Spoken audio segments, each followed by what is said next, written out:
Okay, OpenAI just dropped their newest model, GPT 5.2, so let's put it head-to-head against Claude Opus 4.5. Today I'm testing both models on two practical builds. Firstly, a personal finance app spending charts and category breakdowns. And secondly, a classic breakout game with pedal controls and collision detection. Quick note on the pricing, GPT 5.2 is actually 40% more expensive than 5.1, but it's still significantly cheaper than Opus. We're talking $1.75 per million input tokens versus $5 for Opus, and $14 versus $25 for output, so roughly 3 times cheaper on input and almost 2 times cheaper on output. The question is whether the cost difference translates to quality difference. So let's find out. Right, so we're ready for our first Test the Finance app build. We're set up here in Cursor with both models in their own separate empty directories. On the left-hand side, we've got Opus 4.5. We're using the model in Cursor Chat. We can see here the version in Cursor Chat is Opus 4.5 Thinking with High Effort Reasoning. On the right-hand side, we've got GPT 5.2 selected also in Cursor Chat. The version we have access to in Cursor Chat is GPT 5.2 with medium reasoning. So those are the two models and reasoning modes we're going to be using for this test. I'm giving both models the same prompt, build an app where users can input transactions with an amount, description, and date. It should auto-categorize spending, things like food, transport, and entertainment, and show a visual breakdown with charts. I've also asked for a monthly health score to give users a quick read on how their spending looks overall. No framework specified, no design guidelines, just the core requirements, so we'll see what they come up with from a tech stack and design perspective without any real guidelines. We'll hit enter on these prompts and we'll see how they go. Okay, both models have completed the build and the time difference was pretty significant. Opus 4.5 finished in 5 minutes and 40 seconds. GPT 5.2 took 11 minutes and 20 seconds, so double the amount of time to complete the build. Looking at how they approached it, Opus just dove straight in and started building. GPT took a bit more of a methodical route. It laid out a plan first, scaffolded the project step by step, and actually hit a tailwind configuration issue that it had to troubleshoot along the way. Both landed on React with local storage for persistence. Both implemented the auto-categorization and health score. One thing I noticed, GPT added the ability to manually override a category, which is a nice touch. Opus went heavier on the branding, calling it Opus Finance with a custom dark theme. So similar destinations, but very different journeys to get there. We'll now jump over to dev mode and have a look at the apps that they've built.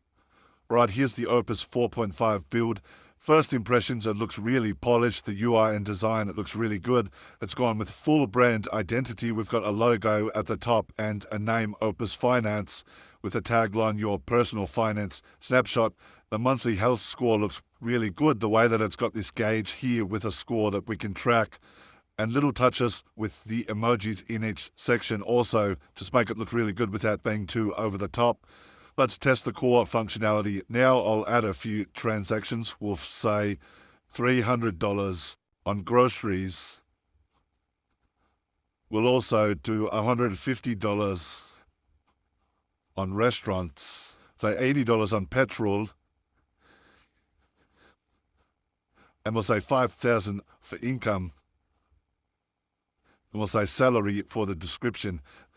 So if we scroll down now, we can see the spending breakdown and transaction sections. We can see that it has categorized each item automatically. Food and dining for groceries and restaurant.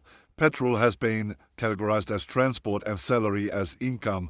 We've got our spending breakdown on the left, so we can see 84% is food and dining, 15% transport. So that functionality is working correctly. And again, the design is really clean and easy to follow. If we scroll back up, we can see we've also got our monthly health score, which is updated. It says 55 fair, and then we've got some flags here. It says low savings rate, spending well below income, high spending in food and dining, and focused on essentials. So we've got some feedback as well that it is providing based on our spending activity. So it's analyzing the transactions and spending breakdown and coming back with these recommendations here. So overall, great UI, the categorization is working well, and the health score is doing its job.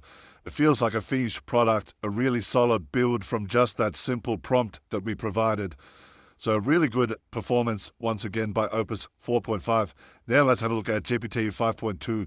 Straight away you can see the design is a step below. It's functional, everything's laid out in sections, but it's that generic dark mode look we often see from GPT models. First we'll find its snapshot, as the title here is just basic font. There's no real style behind it like the Opus version. Health score here is just a flat number with a bar. I think the gauge and the way that Opus 4.5 displayed it was a lot better from a UI and design perspective. GPT did add a couple of useful touches. It's got add sample data here. If I click that, that would fill the dashboard up with sample data so you can see how it works. So that's a good touch. Let's run the same transactions through the GPT 5.2 dashboard now. So we'll say 300 for groceries. Say 150 on restaurants, 80 on petrol, and then we'll flick over to income and add 5,000 as salary. So we can see on the right it has categorized a couple of the transactions. We've got groceries as food and restaurant as food.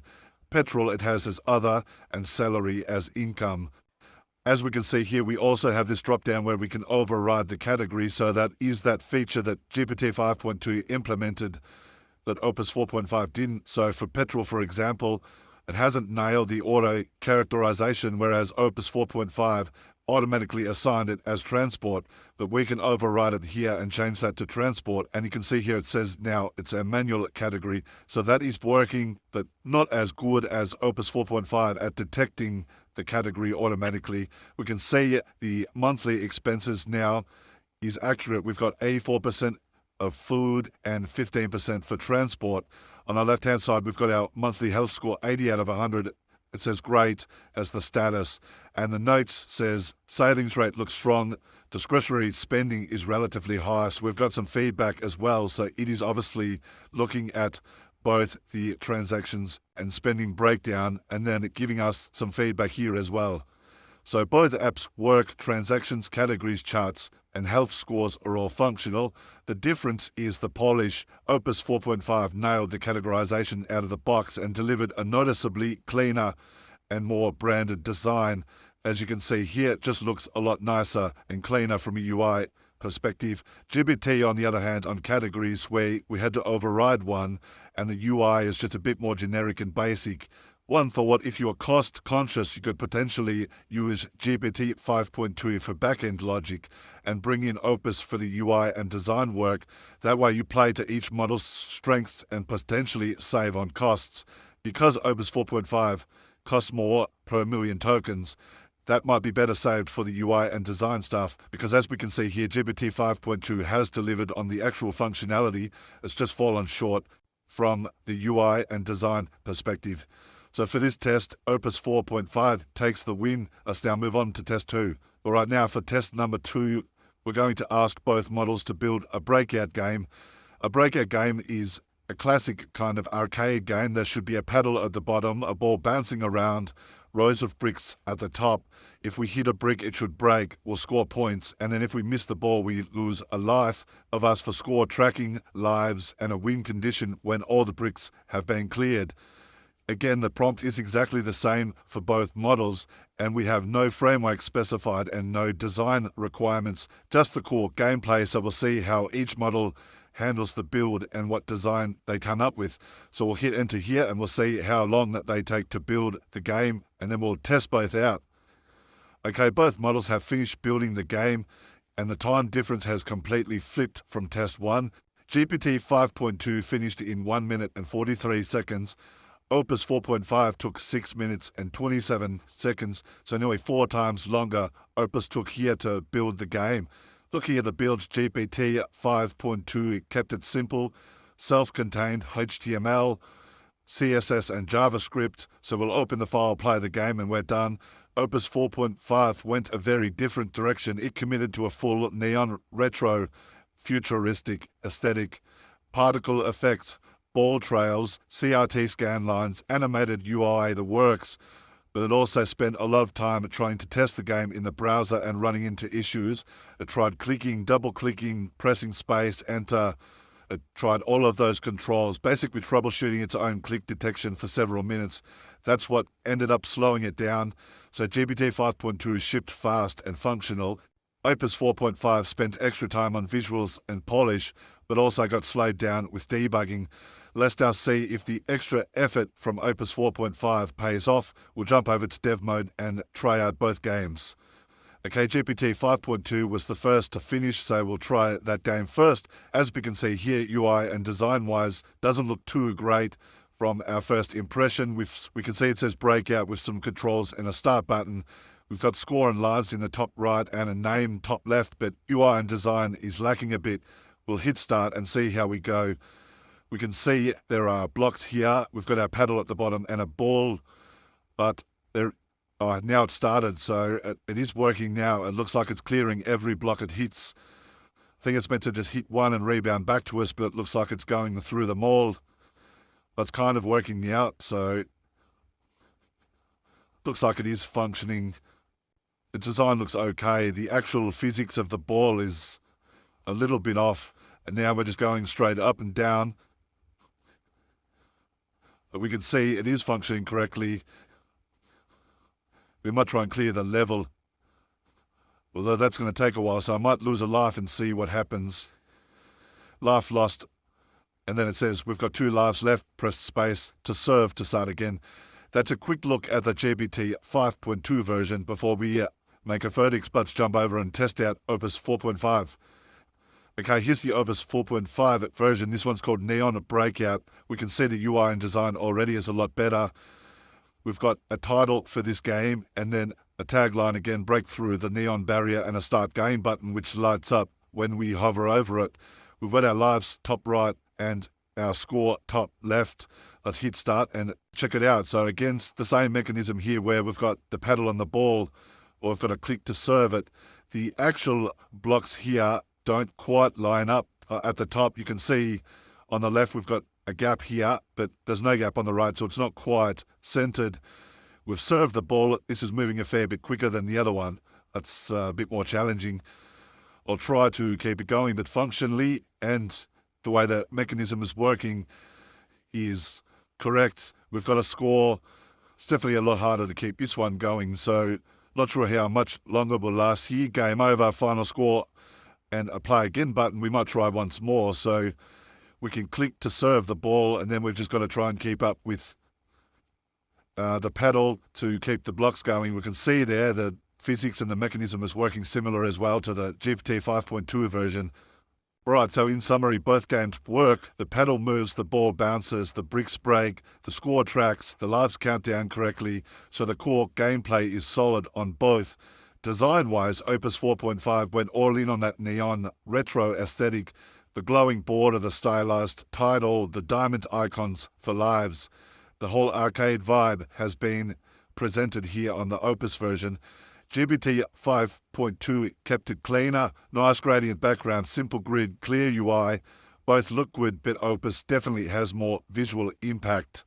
You would definitely need to work with the UI and design on the GPT 5.2 version before you shipped it. The title, for example, and the score and the lives is just pretty basic and generic.